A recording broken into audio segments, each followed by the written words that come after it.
శిథిలావస్థలో ఉన్న ఇళ్లను కూల్చడానికి బస్తీవాసులు ఏకగ్రీవంగా అంగీకరిస్తే ప్రభుత్వంతో మాట్లాడి ఇందిరమ్మ ఇళ్లను నిర్మించి ఇస్తామన్నారు కంటోన్మెంట్ ఎమ్మెల్యే శ్రీగణేష్. సికింద్రాబాద్ తిరుమలగిరి గంగయ్య బస్తీలో పర్యటించి అక్కడ పేదలు నివసిస్తున్న ఇండ్లను పరిశీలించారు. 35 ఏళ్ల క్రితం ప్రభుత్వం నిర్మించి ఇచ్చిన ఇండ్లు శిథిలావస్థకు చేరి ప్రమాదకరంగా మారాయని ఇటీవల ఎమ్మెల్యేకు ఫిర్యాదు చేశారు బస్తీవాసులు. దీంతో రెవెన్యూ అధికారులతో కలిసి ఇండ్లను స్వయంగా పరిశీలించారు ఎమ్మెల్యే శ్రీగణేష్. ఆ తర్వాత వార్డు నెంబర్ 2లో జరిగిన మహిళా దినోత్సవంలో పాల్గొన్నారు. ఎన్ని సంవత్సరాలు చంద్రబాబు నాయుడు పేరులో చిన్న చిన్న మొత్తం ఎన్ని ఫ్యామిలీస్ ఉంటాయి ఇక్కడ దీంట్లో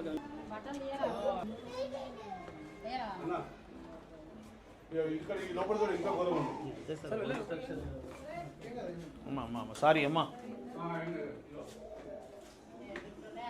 మళ్ళీ రిపోర్ట్ బతిపోయింది సార్ పడుకున్నాడు సార్ ఇది భీములే ప్రాబ్లం ఉంది సార్, స్లాబ్లే కాదు భీములు కూడా ప్రాబ్లం ఉంది.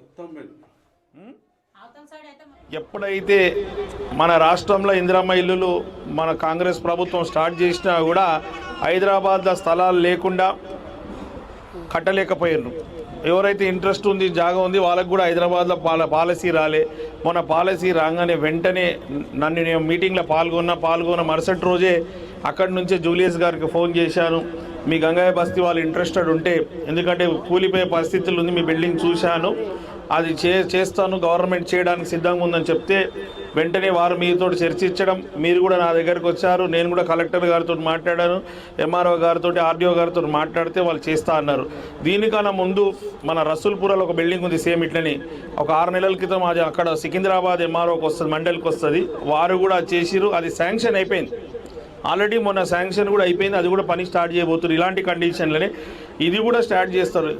మీ అందరికీ ఒక విజ్ఞప్తి, మీరు అడగలేదు ఇది కట్టాలని, ఇప్పుడు నేనే వచ్చి మీరు ఫోన్ చేసి మరీ అడిగినా గవర్నమెంట్ చేయడానికి సిద్ధంగా ఉంది, మీకు ఏమైనా ఇంట్రెస్ట్ ఉంటే గవర్నమెంట్ చేస్తుంది, నేను చేపిస్తానని మాట ఇచ్చాను. అందులో భాగంగానే మీకు ఎవరెవరికైతే నిజంగా ఇంట్రెస్ట్ ఉందని మీరు అందరూ 54 మంది ఓకే అనుకుంటే ఇమీడియట్గా దాన్ని స్టార్ట్ చేపిస్తాను. మీకు వేరే వాళ్ళు అనుకున్నట్టు ఎలాంటి అపోహలు అవసరం లేదు. ఎన్ని సంవత్సరాలు